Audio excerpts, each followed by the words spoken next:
हरे कृष्णा। राधे राधे। आप सभी का हमारे चैनल में स्वागत है। आज हम करेंगे फाल्गुन महीने का दूसरा अध्याय। आप सभी पर भोलेनाथ की कृपा बनी रहे। भगवान शिव की एक दिव्य कथा। प्राचीन युग में जब पृथ्वी पर धर्म और अधर्म के बीच घोर संघर्ष चल रहा था, तब हिरण्यकश्यपु नाम का एक अत्यंत शक्तिशाली, क्रूर और अहंकारी असुर राजा, जिसने कठोर तपस्या के द्वारा ब्रह्मा जी को प्रसन्न कर अनेक अद्भुत वरदान प्राप्त कर लिए थे, यह उसकी मृत्यु का ना दिन में हो, ना रात में हो, ना घर के भीतर हो, ना घर के बाहर, किसी अस्त्र से ना हो, ना शस्त्र से हो, ना मनुष्य से हो, ना पशु से। वरदानों के प्रभाव से उसका अहंकार बढ़ गया। वह स्वयं को ईश्वर से बड़ा मानने लगा।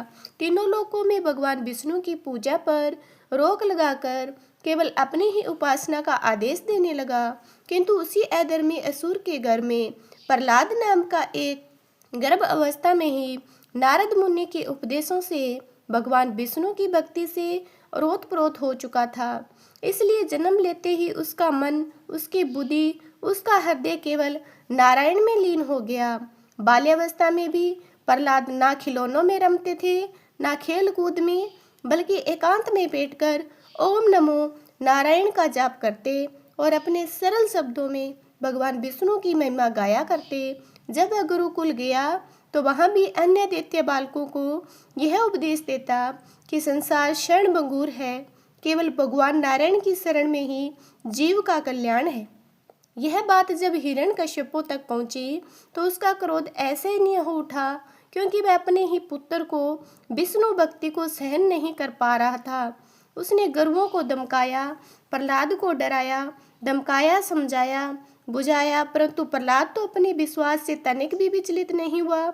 एक दिन सभा में हिरण्यकश्यपु ने प्रहलाद से पूछा कि वह सबसे श्रेष्ठ किसे मानता है। तब प्रहलाद ने निर्भय होकर कहा, हाँ, नारायण ही इस सृष्टि के पालन करता है और वही सर्वत्र व्यापक है। यह सुनते ही हिरण्यकश्यपु का अहंकार आहत हो गया। उसने अपने ही पुत्र को शत्रु मान लिया। उसने प्रहलाद को मार डालने के लिए अनेक अमानवीय यातनाएं दी।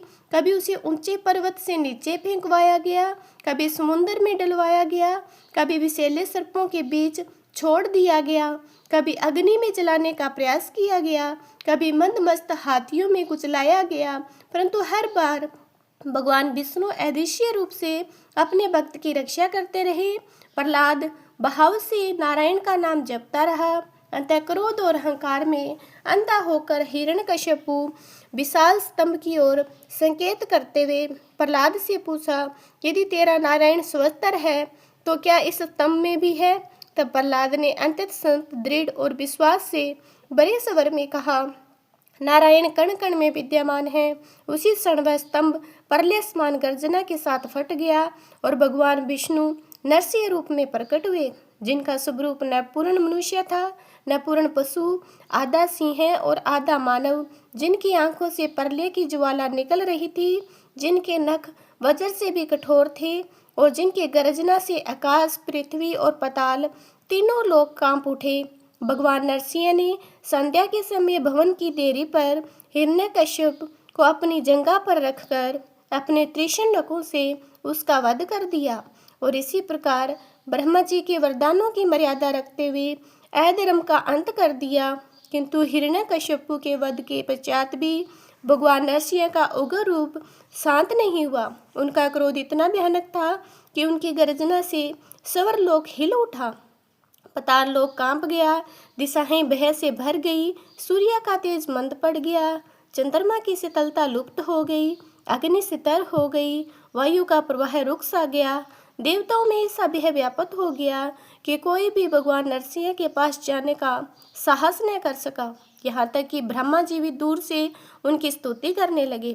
तब सभी देवता एकत्रित होकर कैलाश पर्वत पर पहुंचे और भगवान शिव की शरण में जाकर करम स्वर में प्रार्थना की, इस उग्र अवतार को शांत कर सकते हैं, क्योंकि वे संहार के भी स्वामी हैं, शांति की भी अधिष्ठाता है। देवताओं की विनती स्वीकार कर भगवान शिव मंद मुस्कान के साथ प्रकट हुए। उन्होंने अत्यंत दिव्य, तेजस्वी और विलक्षण सर्प स्वरूप धारण किया। जिनके शरीर में सिंह की अपार शक्ति, पक्षी की तीव्र गति, शिव का वैराग्य समाया हुआ था, जिनके मस्तक पर चंद्रमा सुशोभित था और जिनके 3 नेत्र ज्ञान, क्रिया और इच्छा शक्ति के प्रतीक थे। जब भगवान शिव नरसिंह के समीप पहुंचे तो उनके प्रलयकालीन मेघ के समान गंभीर नाद को सुनकर भगवान नरसिंह ठहर गए और पहली बार उनके भीतर का उग्र वेग शीतल होने लगा। भगवान शिव ने शांत, करुण और गढ़ वाणी में कहा कि भक्त की रक्षा और अधर्म का नाश पूर्ण हो चुका है और अब सृष्टि के संतुलन के लिए शांति आवश्यक है। महादेव की इन वचनों को सुनकर भगवान नरसिंह का क्रोध धीरे धीरे शांत होने लगा। उन्होंने भगवान शिव को साष्टांग प्रणाम किया और स्वीकार किया कि उनका उग्र स्वरूप भी शिव की शरण में आकर ही शांत होता है। इसके पश्चात भगवान नरसिंह ने भगवान शिव की स्तुति की, शिव साधना की और अपने भीतर के उग्र तेज को महादेव के चरणों में समर्पित कर दिया। तभी उनका भयंकर रूप पूर्णतः शांत होकर सौम्य और करुणामय बन गया। सृष्टि में पुनः संतुलन स्थापित हुआ। देवताओं ने चैन की सांस ली और भगवान शिव तथा भगवान नरसिंह दोनों की जय जयकार की। अंत में भगवान नरसिंह अंतर्ध्यान हो गए और भगवान शिव कैलाश को लौट गए। सभी देवता अपने अपने लोकों को चले गए। इस प्रकार यह दिव्य कथा यह सिद्ध करती है कि भक्ति अहंकार से बड़ी और शांति व शक्ति से श्रेष्ठ है और भगवान विष्णु तथा भगवान शिव वास्तव में अलग नहीं बल्कि एक ही परम सत्य के 2 दिव्य स्वरूप है। जहाँ भगवान विष्णु धर्म की रक्षा करते हैं, वहीं भगवान शिव शांति, संतुलन और मोक्ष का मार्ग प्रशस्त करते हैं। प्रेम से बोलिए भगवान श्री विष्णु की जय, भोलेनाथ की जय। प्रिय भक्तजनों, अब सुनते हैं आज के फागुन मास महात्म्य का दूसरा अध्याय है। गौतम मुनि ने जब राजा को बताया कि वह शिवरात्रि का उपवास करके भगवान शिव के महोत्सव को देखकर लौटे, उन्होंने मार्ग में आश्चर्य की बात देखी। तब राजा ने पूछा, ब्राह्मण अपने मार्ग में कहा कौन सी आश्चर्य की बात देखी है, वह मुझे भी बताइए। तब गौतम जी ने कहा, राजन, गोकर्ण से आते समय एक स्थान पर दोपहर के समय मुझे एक स्वस्थ सरोवर दिखाई दिया। वहां जल पीकर मैंने रास्ते की थकान दूर कर घनी एवं शीतल छाया वाले बरगद के नीचे विश्राम किया। उसी समय थोड़ी ही दूर पर मैंने एक अंधी बूढ़ी एवं दुबली पतली चंडाली को देखा। उसका मुंह सूख गया था, उसने कुछ भी भोजन नहीं किया था और अनेक प्रकार के रोगों से पीड़ित थी। उसके सब अंगों में कोढ़ का घाव हो गया था, उसमें बहुत से कीड़े पड़ गए थे। उसकी कमर में रक्त से सना हुआ एक फटा पुराना वस्त्र लिपटा हुआ था। उसे देखकर मुझे बड़ी दया आई और उसके मृत्यु काल की तो प्रतीक्षा करता हुआ मैं क्षण भर वहीं बैठा रहा। इतने में ही भगवान शंकर के पार्षदों द्वारा लाया जाता हुआ एक विमान देखा, जो अपनी किरणों से आकाश मार्ग को आलोकित कर रहा था। तब मैंने शीघ्र ही समीप जाकर आकाश में खड़े हुए उन शिवगणों से पूछा, आप लोगों को नमस्कार है, मैंने आप लोगों को पहचान लिया है। आप सभी महादेव जी के चरणों में सेवक है। आपने इस समय जो यहाँ आने का कष्ट उठाया है, यह आपकी यात्रा संपूर्ण लोगों की रक्षा के लिए हुई है या आप लोगों को कोई विनोद सूझा है? कृपया करके मुझे यह बताइए, आप यहाँ किसके लिए पधारे हैं? तब शिव जी के दूत बोले, मुनि, यह सामने जो बूढ़ी चंडाली मर रही है, इसी को ले जाने के लिए भगवान शिव ने हमें आदेश दिया है। यह सुनकर मैंने पूछा, अहो, यह महापाप आत्मा घोर चंडाली इस दिव्य विमान पर बैठने की अधिकारिणी कैसे हो सकती है? यह तो जन्म से ही लेकर जीवन भर प्राय अपवित्रता में ही डूबी रही, पाप मगन ए पाप का अनुगमन करने वाली है। इस दुराचारणी को आप लोग शिवलोक में क्यों ले जाना चाहते हो? इसने कभी शिव जी का पंचाक्षर मंत्र नहीं जपा, शिव जी का पूजन नहीं किया, ना ही कभी भगवान शंकर का ध्यान किया।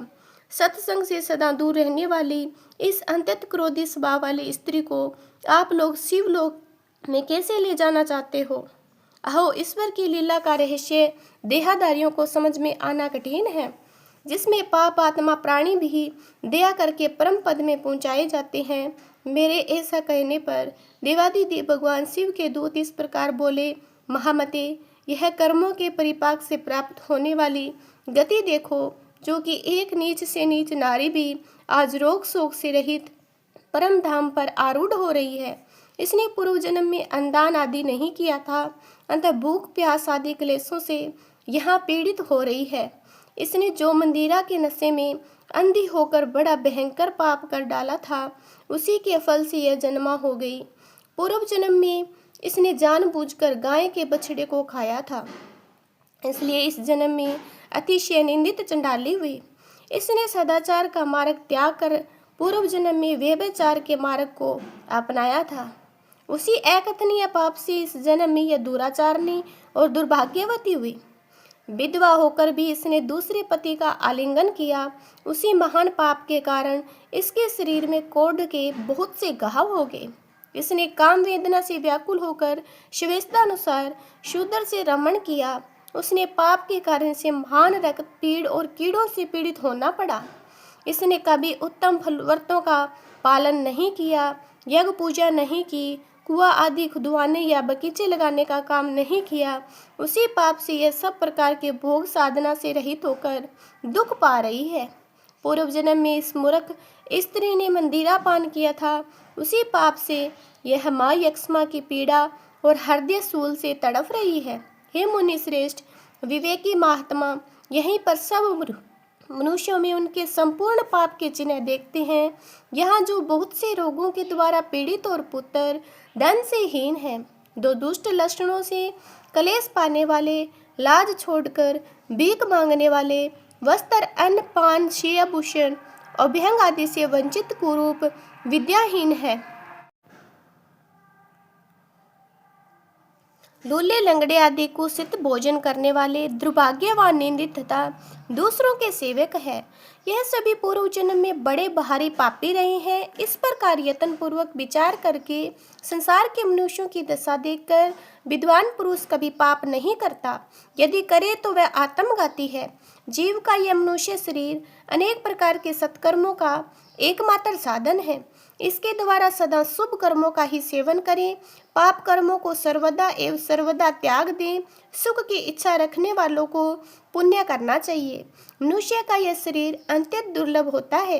इसे पाकर जो कोई भी अपना हित चाहने वाले मानव एकमात्र भगवान शिव की शरण लेता है, एकित होकर उन्हीं का ध्यान करता है, वह समस्त पताकों से तर जाता है।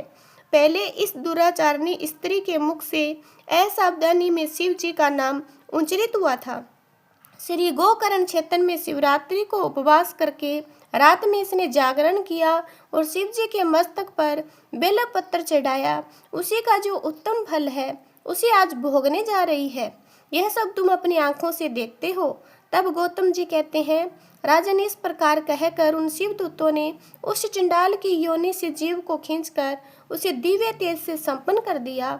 उस नारी को दिव्य शरीर की प्राप्ति हुई और वह तेज की राशि से उद्भासित हो उठी। इसके बाद शिव के दूतों ने प्रसन्न होकर उसे विमान पर बिठाया। वह परम उदार रूप और लावण्य से सुशोभित दिव्य वस्त्र धारण करने वाली हो गई। उसकी देह से सब और दिव्य सुगंध और दिव्य प्रकाश फैल रही थी। वह विमान पर बैठी हुई शिव के चरण बिंदों का स्मरण कर रही थी। उसे पारस भगवान महादेव जी के समीप ले गए। उस समय सब लोकपाल आश्चर्यचकित होकर यह सब देख रहे थे। राजन, गिरिजापति भगवान शंकर के प्रति लेश मात्र भक्ति का एक अत्यंत आश्चर्यजनक महात्म्य मैंने तुम्हें बताया है, जो समस्त पाप रहित विनाश करने वाला है। तब राजा ने पूछा, भगवान परमेश्वर शिव का उत्तम लोक कैसा है? यदि आपकी मुझ पर दया है तो मुझे शिव लोक का लक्षण बताइए।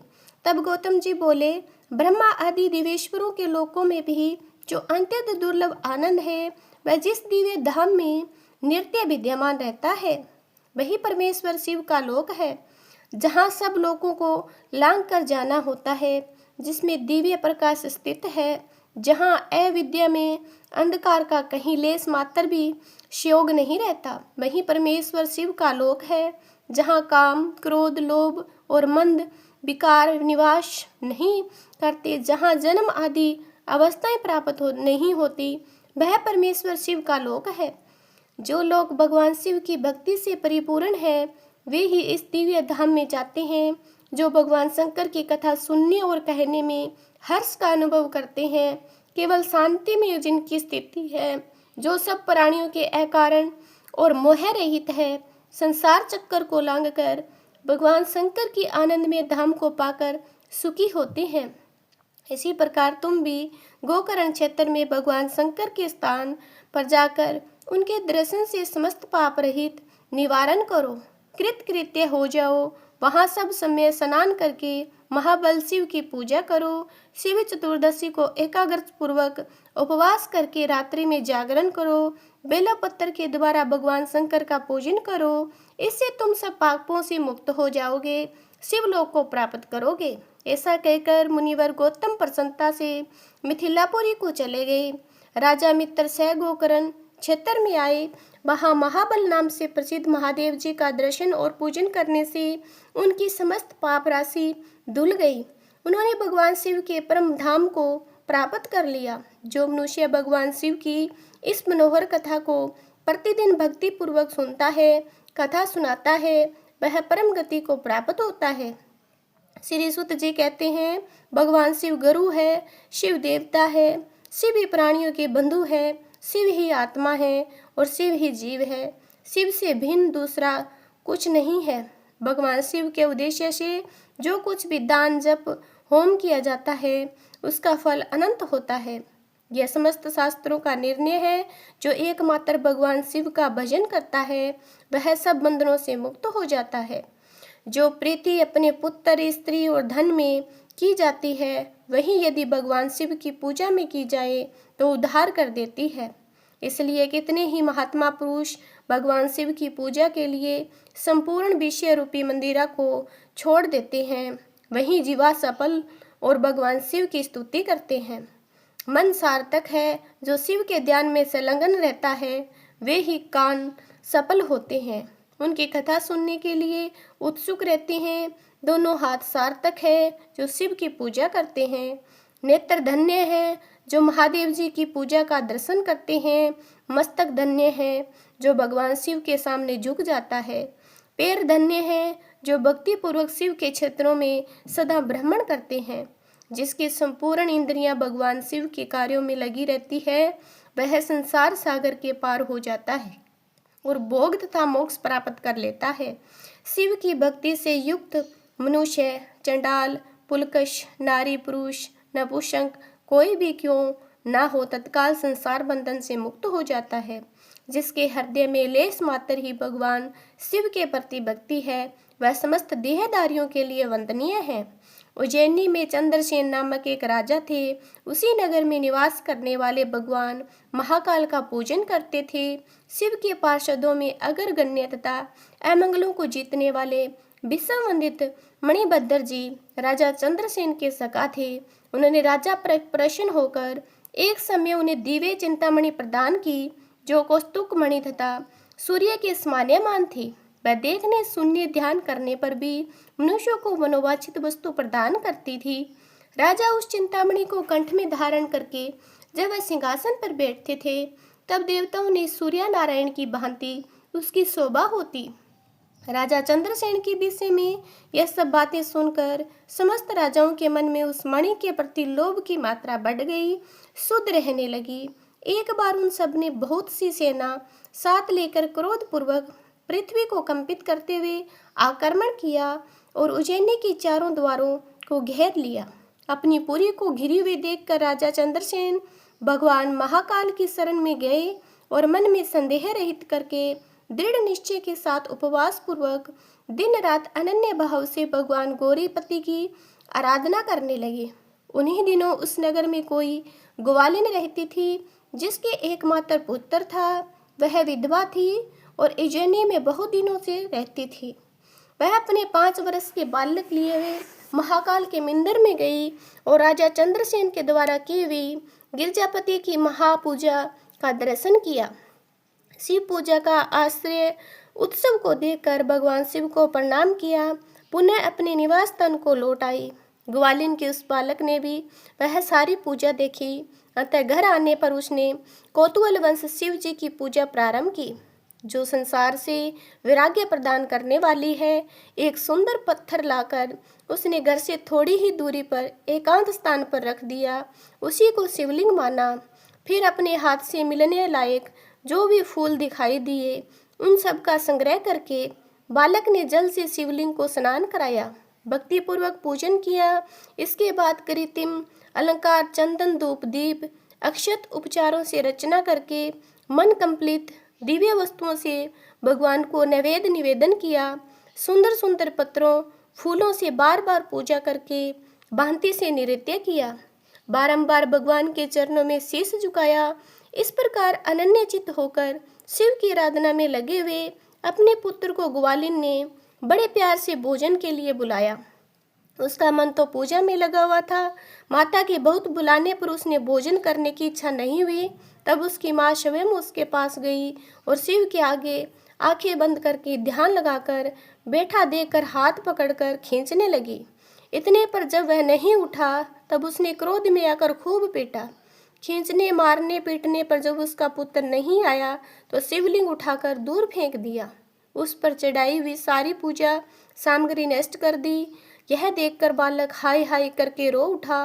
रोष में भरी हुई ग्वालिन अपने बेटे को डांट डपट कर पुनः घर में चली आई। भगवान शिव की पूजा को माता के द्वारा नष्ट की हुई देखकर वह बालक देव देव महादेव की पुकार करते हुए सहसा मूर्छित होकर गिर पड़ा। उसके नेत्रों से आंसुओं की धारा प्रभावित हो रही थी।